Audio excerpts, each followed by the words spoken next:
అందరికీ నమస్కారం అండి. తెలుగు స్టోరీ బుక్ ఛానల్కి స్వాగతం. ఈరోజు నేను మీకు వినిపించబోతున్న కథ పుట్టింట్లో మహారాణిలా పెరిగి మెట్టినింట్లో ఒక పని మనిషిలా మారిన ఓ ఇల్లాలి కన్నీటి కథ. కథ పేరు పాపం అమ్మ.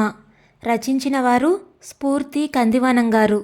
మరైతే ఈ కథను ఎక్కడా స్కిప్ చేయకుండా చివరి వరకు వినండి. నచ్చితే లైక్ చేయండి. కొత్తగా మన ఛానల్ని చూస్తున్నట్లయితే కనుక సబ్స్క్రైబ్ చేసుకోవడం అస్సలు మర్చిపోవద్దు. మరిక కథలోకి వెళ్ళిపోదామా? గాఢ నిద్రలో ఉన్న నేను హఠాత్తుగా మోగిన అలారం శబ్దానికి ఉలిక్కిపడి నిద్రలేచాను. ఆ శబ్దానికి నా పక్కనే పడుకున్న మా ఇద్దరు పిల్లలు ఎక్కడ నిద్రలేస్తారో అన్న కంగారుతో దిండు పక్కనున్న నా సెల్ఫోన్లో నుంచి మోగుతున్న అలారాన్ని ఆపేయడానికి దాన్ని నా చేతిలోకి తీసుకున్నాను. ఈలోగా సంయుక్త, అలారం ఆఫ్ చేయి, డిస్టర్బెన్స్గా ఉంది, ఎన్నిసార్లు చెప్పానో సౌండ్ తగ్గించి పెట్టుకోమని అంటూ విసుగ్గా మరో పక్కకి తిరిగి పడుకుంటూ అన్నారు మా వారు. నేను వెంటనే అలారాన్ని ఆపేశాను. అప్పుడు సమయం 5 అవుతుంది, ఇంకాసేపు పడుకోవచ్చుగా అని నా మెదడు పదే పదే సందేశాన్ని అందిస్తుంది. దాని మాట కాదనలేక మళ్ళీ మంచంపై అలా ఒరిగి కళ్ళు మూసుకున్నాను. 5 నిమిషాలు గడిచాక, సంయుక్త, ఇంకా పడుకున్నావే, లే, ఆలస్యం అవుతుంది అంటూ హెచ్చరించింది నా అంతరాత్మ. దాంతో ఒక్క ఉదుటిని లేచి కూర్చొని దీర్ఘంగా నిట్టూరుస్తూ మంచం దిగి పిల్లల దుప్పట్లు సరిచేసి నేను పక్కన లేకపోవడంతో దొర్లి కింద పడిపోకుండా మా బుజ్జిగాడి పక్కన దిండుని అడ్డుగా పెట్టి బెడ్రూమ్లో నుంచి బయటకు నడిచాను.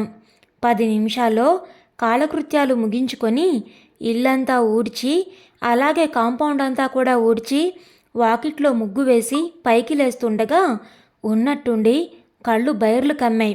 మునివేళ్లతో నుదుటిని నొక్కి పట్టి గట్టిగా కళ్ళు మూసుకొని తెరిచాను. రాత్రి పనంతా పూర్తి చేసుకున్నాక మా మీను, అదే మా పెద్దదాని స్కూలు పుస్తకాలకు అట్టలు వేద్దామని కూర్చున్నాను. పుస్తకాలన్నింటికి అట్టలు వేసి పడుకునేసరికి రాత్రి 12:30 అయింది. బహుశా నిద్ర సరిపోలేదేమో, అందుకే కాబోలు కళ్ళు బైర్లు కమ్మాయి అనుకుంటూ మెల్లిగా ఇంట్లోకి నడిచి వాష్ బేసిన్ దగ్గరకు వెళ్ళి ఓసారి నీళ్లతో కళ్ళను తుడిపి ముందుకి వంగి నైటీ అంచులతో ముఖం మీద తడిని తుడుచుకున్నాను. ఆ సమయంలో ఇంట్లో వాళ్ళంతా హాయిగా నిద్రపోతున్నారు. నిశ్శబ్దంగా ఉన్న హాల్లో టిక్ టిక్ మంటూ శబ్దం చేస్తూ సమయం ముందుకు నడుస్తుంది అని నన్ను హెచ్చరిస్తున్నట్లుగా నా దృష్టిని తన వైపుకు మళ్లించింది. గోడకు ఉన్న గడియారం నా వైపే చూస్తున్నట్లు, నా మేలుకోరే నన్ను పిలుస్తుంది కదా అన్నట్లు నేను కూడా దాని వంక చూశాను. 5:30 అవుతుందా? అమ్మో, అప్పుడే అరగంట గడిచిపోయిందా అంటూ గబగబా వంటింటి వైపు నడుస్తూ దారిలో, నన్ను పలకరించి వెళ్ళందే నీ పని ఎలా మొదలు పెడతావు అన్నట్లుగా టీవీగా నిలుచున్న ఫ్రిడ్జ్ని పలకరింపుగా చూసి అందులో చల్లగా సేద తీరుతున్న పాల ప్యాకెట్లను, వంటకు కావలసిన కూరగాయలను తీసుకొని వంటింట్లోకి వెళ్ళి నా పని మొదలుపెట్టాను. చకచకా కూరగాయలు తరుక్కొని మా వారికి, పెద్దదానికి బాక్స్కి అన్నం, పప్పు, కూర వండేశాను. ఇక టిఫిన్లోకి చట్నీ చేశాను. ఈలోపు అత్తయ్య మావయ్య నిద్రలేస్తే వాళ్ళ కోసం టీ పెడుతూ ఉండగా పిల్లలు కూడా నిద్రలేచొచ్చి ఇద్దరూ చెరో పక్క నిలుచొని ఒక చేతో నన్ను హత్తుకొని మరో చేతో కళ్ళు నలుపుకుంటూ నిలబడ్డారు. పెద్దవాళ్ళకి టీ, అలాగే మా వారికేమో కాఫీ ఇచ్చేసి పిల్లలకి పళ్ళు తోమి స్నానాలు చేయించి స్కూల్కి తయారు చేసేసరికి 8 కావచ్చింది. నాకు దోశ వద్దు మొండికేశాడు మా బుజ్జిగాడు.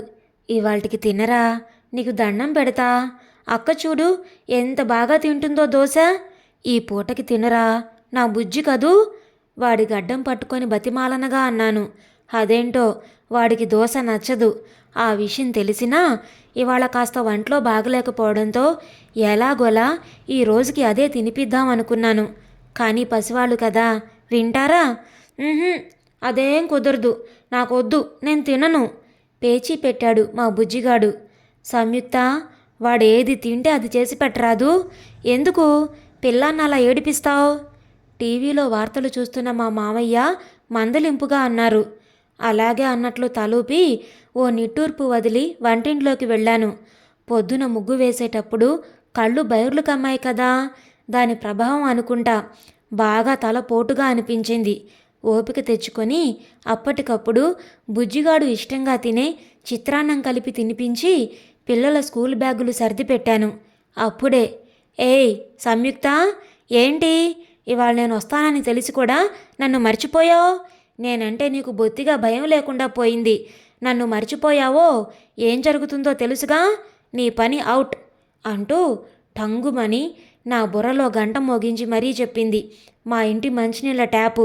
దాని ఎగో హట్ చేస్తే తర్వాత నేను హట్ అవ్వాల్సి వస్తుందని తక్షణమే ఆ పని కానిచ్చి దాని ఎగో సాటిస్ఫై చేసేసి అమ్మయ్యా అని ఊపిరి పీల్చుకున్నాను.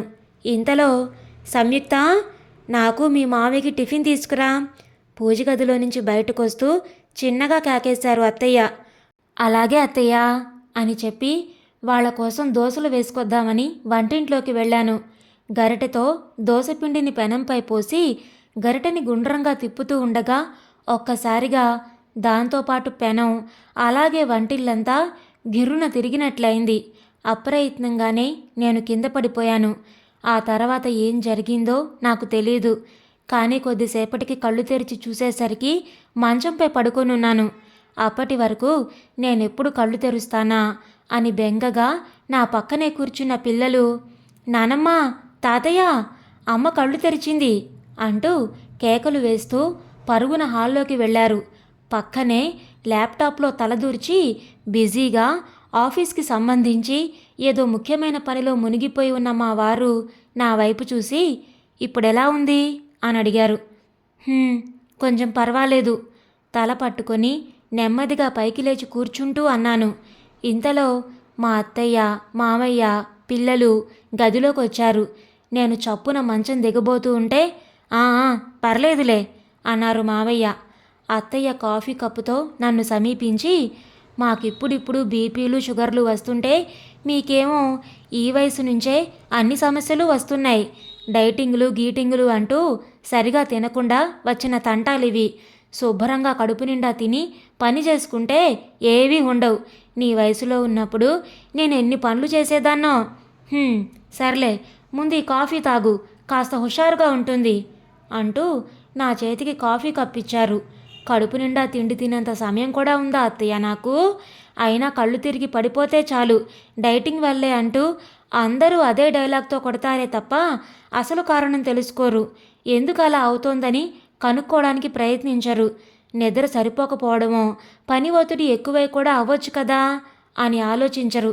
కానీ ఏదో అనాలి కాబట్టి ఓ మాట అనేస్తారు అంతే. ఇది మామూలే కదా అత్తయ్య అని అనాలని ఉన్నా ఆవిడపై ఉండే గౌరవం అడ్డుపడి పైకి అనలేక మనసులోనే అనుకుని దీర్ఘంగా శ్వాస తీసుకొని మౌనంగా మొహమాటంగా ఆవిడ చేతిలో నుంచి కప్పు తీసుకొని అందులో ఉన్న వేడివేడి కాఫీని గొంతులోకి పోనిచ్చాను. ప్రాణం లేచొచ్చినట్లయింది. ఇప్పుడెలా ఉందమ్మా అడిగారు మావయ్య. కొంచెం పర్వాలేదు మావయ్య నిదానమైన స్వరంతో చెప్పాను. ఆయన సరే అన్నట్లుగా చూసి హాల్లోకి వెళ్ళిపోయారు. ఆయన వెంటే అత్తయ్య కూడా వెళ్ళారు. అమ్మా, ఇందాక నీకేమైంది? ఎందుకు పడిపోయావు? నాన్నే నిన్నెత్తుకొచ్చి మంచంపై పడుకోబెట్టారు తెలుసా? నేను తమ్ముడు నిన్నెంత పిలిచినా పలకలేదు. నువ్వెందుకు? అమాయకంగా నా ముఖంలోకి చూస్తూ అడిగింది మీను. నేను మా వారి వైపు ఆప్యాయంగా చూసి మళ్ళీ పిల్లల వైపు చూసి వాళ్ళని దగ్గరికి తీసుకొని, ఏం లేదమ్మా, కాస్త తల తిరగడం వల్ల అలా పడిపోయానంతే, ఇప్పుడు బాగానే ఉన్నాను అన్నాను లాలనగా. నేను బాగానే ఉన్నాను అన్న మాట విన్న క్షణం పిల్లలిద్దరి ముఖాల్లో ఆనందం, ఉత్సాహం చూశాను. సరే, మీరెళ్ళి ఆడుకోండి, నేను కొద్దిసేపట్లో వస్తాను అని చెప్పగానే వాళ్ళు హాల్లోకి వెళ్ళారు. పిల్లలు వెళ్ళాక కప్పులో ఉన్న మిగతా కాఫీ గబగబా గొంతులోకి పోనిచ్చి మెల్లిగా మంచం దిగి 2 అడుగులు ముందుకు వేశాను. మరికి నేను ఆఫీస్కి బయలుదేరతా అన్నారు మా వారు. ల్యాప్టాప్ ఆఫ్ చేసి దాన్ని బ్యాగ్లో పెట్టుకుంటూ, టిఫిన్ వద్దు, నీకు బాగలేదని ఇంతసేపు వెయిట్ చేశా. స్కూలుకి కూడా ఫోన్ చేసి పిల్లలు ఇవాళ ఓ గంట లేటుగా వస్తారని వాళ్ళ టీచర్కి ఇన్ఫామ్ చేశాను. ఇప్పటికే ఆలస్యమైంది. వాళ్ళని స్కూల్ దగ్గర డ్రాప్ చేసి వెళ్ళేసరికి నాకు కూడా ఆలస్యం అవుతుంది. ఇట్స్ ఓకే, ఇవాళకి ఆఫీస్ క్యాంటీన్లో తింటాలే. 5 నిమిషాలు, దోశలు వేసుకొస్తా. క్యాంటీన్లో తింటానన్నాను కదా. ఇప్పుడంత హడావిడిగా నువ్వు వేసుకొచ్చినా తీరిగ్గా కూర్చొని తినేంత టైం నాకు లేదు. మౌనంగా నిల్చున్నా నేను. అప్పటికే ఫార్మల్ దుస్తుల్లో ఆఫీస్కి తయారై ఉన్న మా వారు నడుముకి బెల్ట్ తొడుక్కొని భుజానికి ల్యాప్టాప్ బ్యాగ్ను తగిలించుకొని, సరే నే వెళ్ళొస్తా అంటూ కదిలారు. సరే అన్నట్లు తలూపాను నేను. మా వారు వెళుతూ అన్నట్లు వర్కులో పడి చెప్పడం మర్చిపోయాను అన్నారు వెనక్కి తిరిగి. ఏమై ఉంటుందోనని ఆతృతగా ఆయన ముఖంలోకి చూశాను. నిన్న నువ్వు లంచ్కి పెట్టిన అరటికాయ కూర అస్సలు బాగలేదు తెలుసా. మా కొలీగ్ అతని కూర షేర్ చేస్తే తినాల్సి వచ్చింది. కాస్త చూసుకో. ఆ కూర మా కొలీగ్స్ తినుంటే ఎంత ఇన్సల్టింగ్గా ఉండేది నాకు. కొంచెం సీరియస్గా చెప్పి గదిలో నుంచి బయటకు వెళ్ళిపోయారు. మనసు నొచ్చుకుంది నాకు. ఎప్పుడో ఒకసారి వంటలో పొరపాటు జరగొచ్చు, అది అందరిళ్లల్లో జరిగేదే. ఇందులో అంత ఇన్సల్ట్ అవ్వడానికి ఏముంది? ఒంట్లో బాగలేదు కదా అన్న కన్సర్న్ కూడా లేదు. ఎప్పుడూ ఆఫీస్ గొడవే. ఛా! లో గొంతుకతో నాలో నేనే అనుకొని నేను కూడా హాల్లోకి వెళ్ళి పిల్లలకి మా వారికి బాయ్ చెప్పడానికి వాళ్లతో పాటు గుమ్మంలోకి నడిచాను. పిల్లలు నన్ను చూస్తూ బాయ్ అమ్మా అని పెద్దగా అంటూ నాకు ఫ్లయింగ్ కిసెస్ ఇచ్చారు. నేను కూడా వాళ్ళకి బదులుగా ఫ్లయింగ్ కిసెస్ ఇచ్చాను. వాళ్ళ మొహాల్లో ఉత్సాహం, కళ్ళల్లో మెరుపు చూస్తే నా మనసుకి చాలా తేలికగా ఆనందంగా అనిపిస్తుంది. మా వారేమో వెళ్ళొస్తాను అన్నట్లుగా హెల్మెట్లో నుంచి నా వైపు బాణం లాంటి ఓ చూపును విసిరి బండిని స్టార్ట్ చేశారు. ఆయన ఇందాకటి మాటల్లాగే ఆ చూపు కూడా నా మనసుకి బాగానే గుచ్చుకుంది. వాళ్ళు వీధి చివరి వరకు వెళ్ళేదాకా గుమ్మంలోనే ఉండి లోపలికొచ్చేశాను. హాల్లో సోఫాలో కూర్చొని టీవీ చూస్తున్న అత్తయ్య మావయ్యలను చూసి, టిఫిన్ తిన్నారా అత్తయ్య అని అడిగాను. లేదు సంయుక్త, వేసుకురా అన్నారు అత్తయ్య. మనసులోనే అసహనంగా నిట్టూర్చి వంటింట్లోకి వెళ్ళి చూడగా ఎక్కడి పని అక్కడే ఆగిపోయి నా కోసం మూలుగుతున్నట్లుగా కనిపించింది వంటిల్లంతా. ఓపిక లేకున్నా ఓపిక తెచ్చుకొని అత్తయ్య మావేలకు టిఫిన్ పెట్టి మధ్యాహ్నం వంటకి మళ్ళీ రెడీ అయిపోయాను. మొదట్లో పొద్దున మా వారికి వండినప్పుడే అందరికీ ఒకేసారి వండేదాన్ని. కానీ పొద్దునెప్పుడో వండింది మేం తినేసరికి చల్లారిపోతుంది, తినబుద్ధి కాదు. అందుకే మా వరకు వేడివేడిగా మళ్ళీ వండు సంయుక్త అని అన్నారు అత్తయ్య. అంతేనా? ఈ పూటకి వండినవి మళ్ళీ రాత్రికి తినరు. అప్పుడు మళ్ళీ వేడి వేడిగా వండి పెట్టాలి అందరికీ. నేనెప్పుడూ అనుకుంటాను, ఈ లోకంలో కనీసం ఒక్క పూట తిండి దొరికినా చాలు అనుకునేవారున్నారు. ఇంకొందరు ఆ ఒక్క పూట తిండి కోసం కూడా వెంపర్లాడేవాళ్ళు ఉన్నారు. అలాంటిది మనమేమో ఎన్ని ఉన్నా ఎంత ఉన్నా తిండి విషయంలో పలు వంకలు పెడతాం. అన్ని రోజులు మనవి కావు అన్నట్లు ఒక్కోసారి ఆలోచిస్తే అనిపిస్తుంది.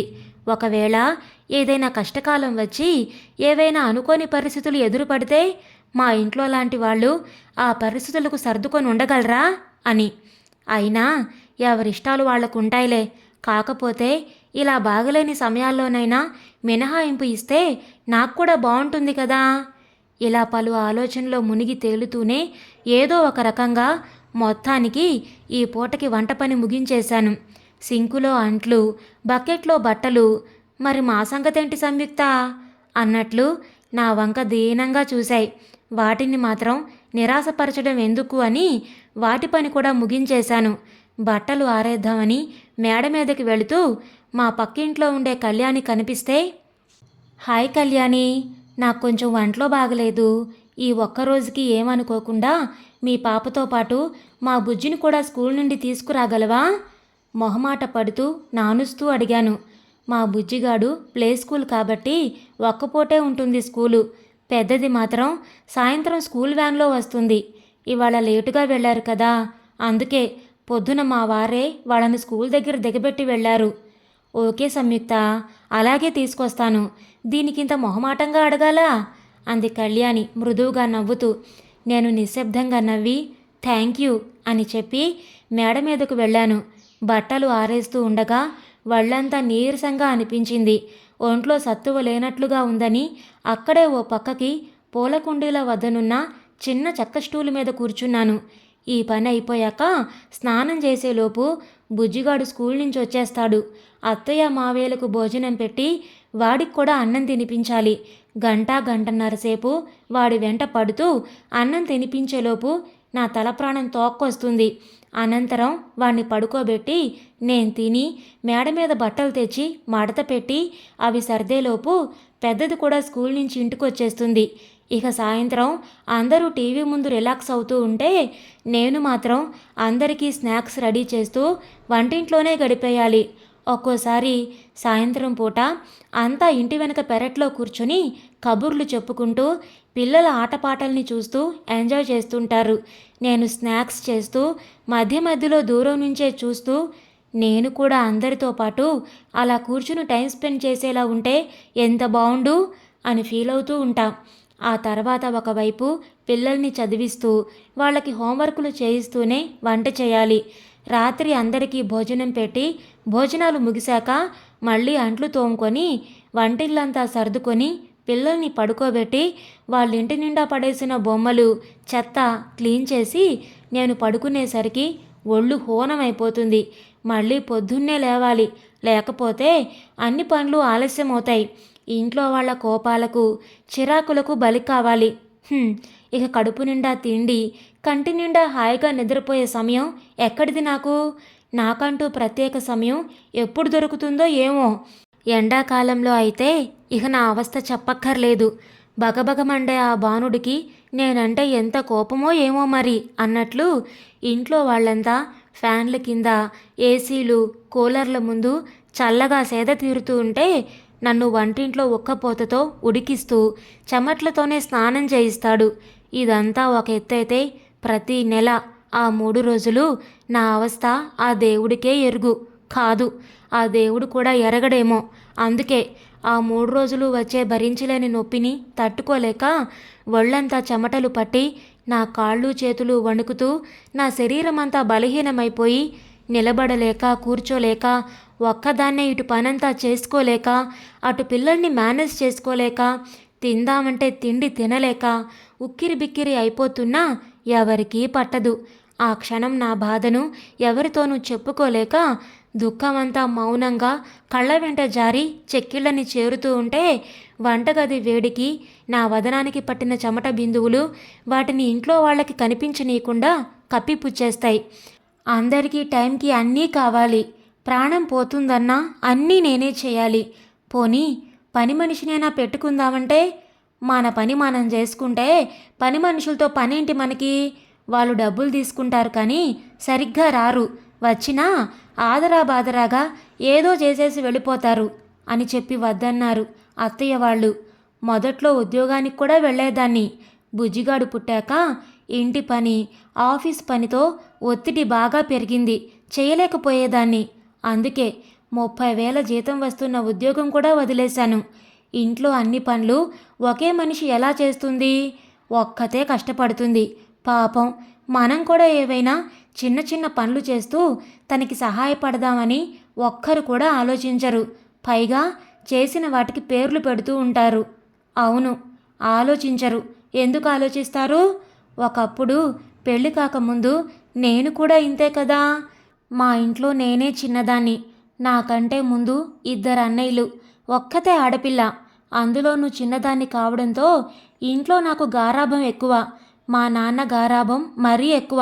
అది అడ్డం పెట్టుకునే ఇంట్లో నాదే రాజ్యంగా ఉండేదాన్ని. అమ్మ ఉద్యోగానికి వెళుతుంది. ఆఫీస్ పనితో పాటు ఇంటి పని వంట పని అన్నీ తనే చేసుకునేది. నేనైతే అమ్మ ఎంత కష్టపడుతున్నా అస్సలు ఒక్క పని ముట్టుకునేదాన్ని కాదు. వంటింట్లోకైతే కనీసం కాలు కూడా పెట్టేదాన్ని కాదు. అసలే నేను ఫ్యాన్ లేకుండా నిమిషం ఉండలేను. ఉక్కపోతని ఏమాత్రం భరించేదాన్ని కాదు. అందుకే నాకప్పట్లో వంటింట్లోకి వెళ్ళాలంటే చిరాగ్గా ఉండేది. అమ్మ రోజు పొద్దున్నే 5 గంటలకు నిద్రలేచి అన్ని పనులు చేసేస్తుంది. మాకు నాన్నకు నానమ్మ తాతయ్యలకు అందరికీ ఏదీ తక్కువ కాకుండా చూసుకుంటుంది. పని మనిషి ఉన్నా సరిగా వచ్చేది కాదు. ఎప్పుడూ డుమ్మాలు కొడుతూ అమ్మని బాగా సతాయించేది. వాళ్ళుండేది మా వీధిలోనే కావడంతో ఎప్పుడైనా పని మనిషి రాకపోతే, సమ్ము, పని మనిషి ఇంకా రాలేదు, కాస్త వాళ్ళ ఇంటి దాకా వెళ్ళి కనుక్కొని రావే, నాకు లేట్ అవుతుంది అంటూ తట్టి లేపేది పొద్దున్నే అమ్మ. అబ్బా ఏంటమ్మా, పడుకోనివ్వో, రాత్రంతా చదువుకొని పడుకున్నా పొద్దున్నే లేపుతావు, నేను లేవను, నువ్వే వెళ్ళొచ్చు కదమ్మా అని విసుక్కునేదాన్ని. అమ్మ బతిమిలాడి ఇక నన్ను అడిగి లాభం లేదని తనే వెళ్ళేది. అన్నయ్యలు కూడా పెద్దగా అమ్మకు సహాయం చేసేవాళ్ళు కారు. ఎప్పుడైనా మరీ అవసరమైతే మా పెద్దన్నయ్య చేసేవాడు. పెద్దన్నయ్య కాస్త నెమ్మదస్తుడు, కానీ చిన్నన్నయ్య మాత్రం బాగా హుషారు. ఎప్పుడూ నాకు అన్నిట్లో పోటీ. మా ఇద్దరికి క్షణం కూడా పడేది కాదు. ఎప్పుడూ కొట్టుకునేవాళ్ళం. ఆడపిల్లవై ఉండి బుద్ధి లేదు, అమ్మకేదైనా హెల్ప్ చేయొచ్చు కదా అంటూ తిట్టేవాడు చిన్నన్నయ్య. నాకు మండి, ఆడపిల్ల అయితే మాత్రం ఇంట్లో పనులు ఆడపిల్లే చేయాలని మన రాజ్యాంగంలో రూల్ ఏమైనా రాసిపెట్టుందా? ఎప్పుడూ నాపై ఏడ్చే బదులు నువ్వే చేయొచ్చుగా ఆ హెల్ప్ ఏదో అంటూ గొడవ పడేదాన్ని. అప్పుడు మా నాన్న వచ్చి నాకు సపోర్ట్ చేస్తూ చిన్నన్నయ్యని మందలించేవారు. ఈ గొడవంతా చూసి విసుగొచ్చి, అబ్బబ్బా ఆపండి ఇంక మీ గొడవలు, ఎవరు ఏమీ చేయొద్దులే, నేనే ఎలాగో చేసుకుంటాను అంటూ చిరాగ్గా వెళ్ళిపోయేది అమ్మ. మాకేమో అప్పుడు పొద్దున్నే 6 గంటలకు మంచినీళ్ళు వచ్చేవి. కేవలం అరగంట మాత్రమే వదిలేవాళ్ళు. అప్పుడు ఒక్కోసారి అమ్మకి కుదరకపోతే నన్ను నిద్రలేపేది. కానీ నేను, అబ్బా నాకు తలనొప్పిగా ఉందమ్మా, నేను లేవలేను, అన్నయ్యను పట్టమను అని చెప్పి తప్పించుకునేదాన్ని. అప్పుడు మా నాన్న, దాన్నెందుకు డిస్టర్బ్ చేస్తావు, దానికి పొద్దున్నే నిద్రలేస్తే తలనొప్పి వస్తుందని తెలుసు కదా అనేవారు అమ్మని మందలింపుగా. ఇక చేసేదేమీ లేక పెద్దన్నయ్యని బతిమిలాడి నీళ్లు పట్టించేది అమ్మ. అప్పుడు నేను దుప్పట్లో దూరిపోయి ఏదో వరల్డ్ కప్ సాధించినట్లుగా ఫీల్ అవుతూ ముసిముసి నవ్వులు నవ్వుకునేదాన్ని. ఇవేనా? ఇంకా ఉన్నాయి. వంటలో ఏ చిన్న తేడా వచ్చినా, నాకు నచ్చనివి చేసినా పెద్ద గొడవే చేసేదాన్ని. వంటల్లో పచ్చిమిర్చి వేస్తే అస్సలు తినేదాన్ని కాదు. ఒకవేళ అమ్మ పొరపాటున పచ్చిమిర్చి వేసి ఏదైనా కూర వండిందా, అంతే, గొడవ చేసి నేను తినాలా వద్దా అని ఏడిచేదాన్ని. దాంతో మా నాన్న, అది కారం తిందని తెలుసుగా, తెలిసి ఎందుకు ఇలా వండావు అంటూ అమ్మని కోప్పడి మళ్ళీ నా కోసం ప్రత్యేకంగా ఇంకో కూర చేయించేవారు. నానమ్మ, ఒరేయ్, అది ఆడపిల్ల, రేపు మరో ఇంటికి పంపాల్సిన పిల్లని నీ అతి గారాబంతో దాన్ని మరింత చెడగొడుతున్నావు. ఇలా ఏ పని నేర్చుకోకుండా చెయ్యకుండా చేసిన వాటికి వంకలు పెడుతూ ఉంటే అది రేపు అత్తగారింటికి వెళ్ళాక అక్కడ సర్దుకోగలదా అని నాన్నకి క్లాస్ పీకేది. కానీ నాన్న, పనులు చేయాల్సిన అవసరం నా చిట్టి తల్లికేంటమ్మా, ఇంటి నిండా పని వాళ్ళను పెట్టుకుంటుంది అని నానమ్మకి చెప్పి నన్ను దగ్గరికి తీసుకొని ప్రేమగా నా తల నిమురుతూ, అంతే కదూ సమ్ము అని నవ్వేవారు. నేనేమో హా అంతే మరి అంటూ అల్లరిగా నవ్వుతూ నానమ్మ వైపు చూసేదాన్ని. నానమ్మేమో మా తండ్రి కూతుళ్ళ వైపు చూసి పెదవి విరిచేది. కానీ మనం ఒకటి తలిస్తే దైవం ఒకటి తలుస్తుంది అని ఆలస్యంగా తెలుసుకున్నాను. అంతేకాకుండా ఆదివారం అమ్మకి రెస్ట్ ఇవ్వకుండా స్పెషల్స్ చేసి పెట్టమనేవాళ్ళం. అందుకోసం తొందరగా నిద్రలేచి ఆ పనిలో ఉండేది అమ్మ. నేనైతే ఆదివారం వస్తే 10 అయినా నిద్రలేచేదాన్ని కాదు. నాన్నేమీ అనేవారు కాదు, కానీ తాతయ్య మాత్రం మందలించేవారు. ఇక పండగలేవైనా వస్తున్నాయంటే అమ్మకి మరింత శ్రమ పెరుగుతుంది. పని మనిషి సహాయంతో ఇల్లంతా శుభ్రం చేసుకునేది. మా నానమ్మకు చాదస్తం ఎక్కువ, అది పండగ రోజులు మరీ ఎక్కువ. ఆవిడ చెప్పేవన్నీ ఓపికగా అమ్మ ఒక్కతే చేసేది. పూజ, పిండి వంటలు ఇలా అన్నీ తనే చేసుకునేది. నేను మాత్రం ఏమీ పట్టనట్లుగా హాయిగా టీవీలో పండగలకొచ్చే స్పెషల్ ప్రోగ్రాములు, సినిమాలు చూస్తూ అమ్మ చేసిన పిండి వంటలు ఆరగిస్తూ ఎంజాయ్ చేసేదాన్ని. అది సరిపోనట్టు సాయంత్రం గుడికి వెళ్ళినప్పుడు నా స్నేహితురాళ్ళు బాగా తయారై కనిపిస్తే, చూసావా అమ్మా, మా ఫ్రెండ్స్ వాళ్ళ అమ్మలు ఎంత బాగా రకరకాల జడలు వేసి వాళ్ళని తయారు చేశారో, నీకైతే ఏమీ రావు, ఎప్పుడైనా అలా వేశావా నాకు అంటూ అమ్మని కోపగించుకుని బొంగమూతి పెట్టుకొని కూర్చునేదాన్ని. నాకలా వెరైటీ జడలు జుట్లు వేయడం రావే, ఏం చెయ్యను? అయినా ఇంట్లో పనితోనే సరిపోతుంది, ఇక నాకంత తీరికెక్కడిది సొమ్ము అంటూ నన్ను కూల్ చేయడానికి ఏవో తంటాలు పడేది. నిజమే, పండగ పనుల్లో క్షణం తీరికలేని అమ్మకి ఇంకా అవన్నీ ఎక్కడ కుదురుతాయి? నేనేమో అర్థం చేసుకోకుండా అమ్మని కోపగించుకునేదాన్ని. నాకు బాగా గుర్తు, ఓ రోజు నాకు జ్వరం వచ్చింది. అమ్మకేమో ఖచ్చితంగా ఆఫీస్కి వెళ్లాల్సి రావచ్చింది.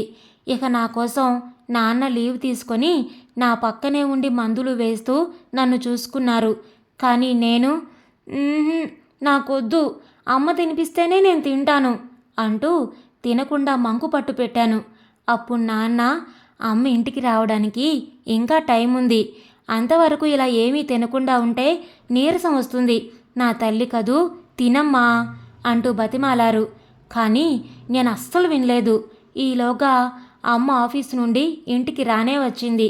రాగానే నాన్న నా గురించి చెప్తే, తినొచ్చు కదే, నేనే తినిపించాలా అంటూ కాస్త అసహనంగా అంది. ఇక నేను ఫీల్ అయ్యి 2 రోజులు మూతి ముడుచుకొని అమ్మ మీద అలిగాను.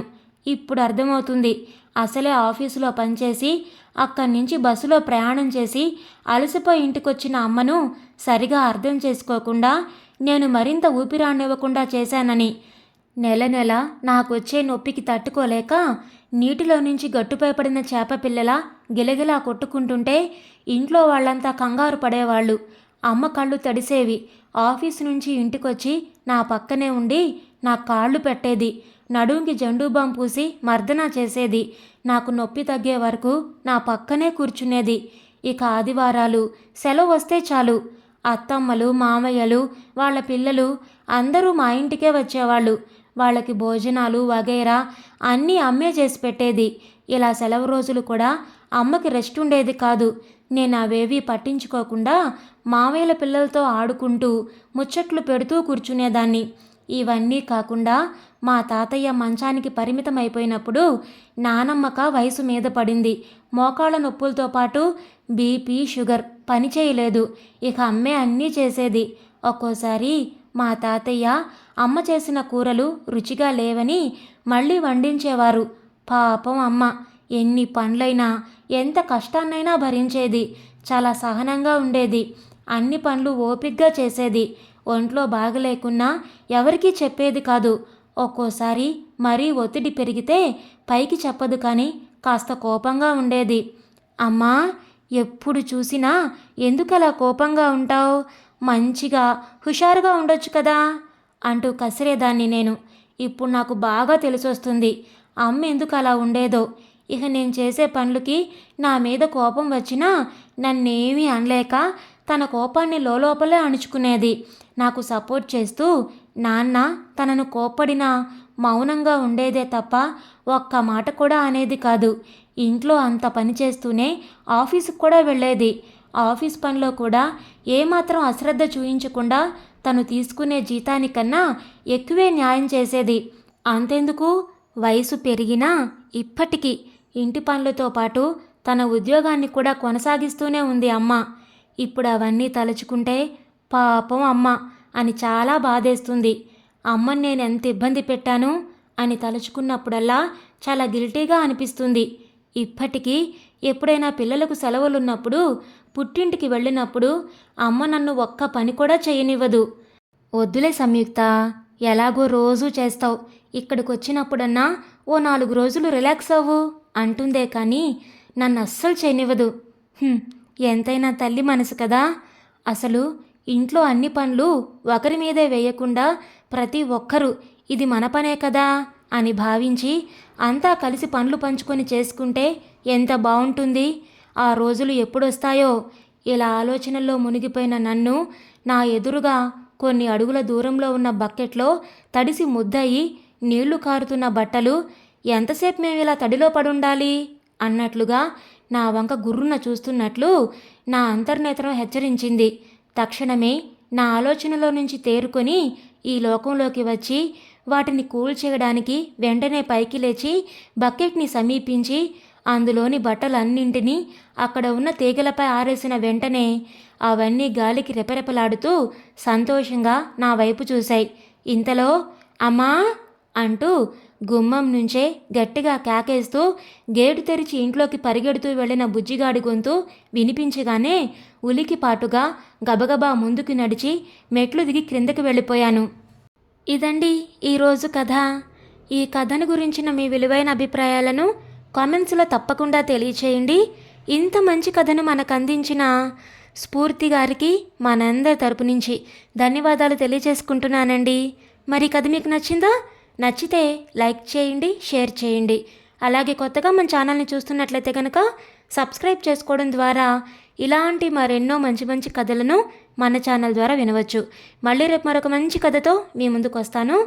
అంతవరకు ఉంటానండి.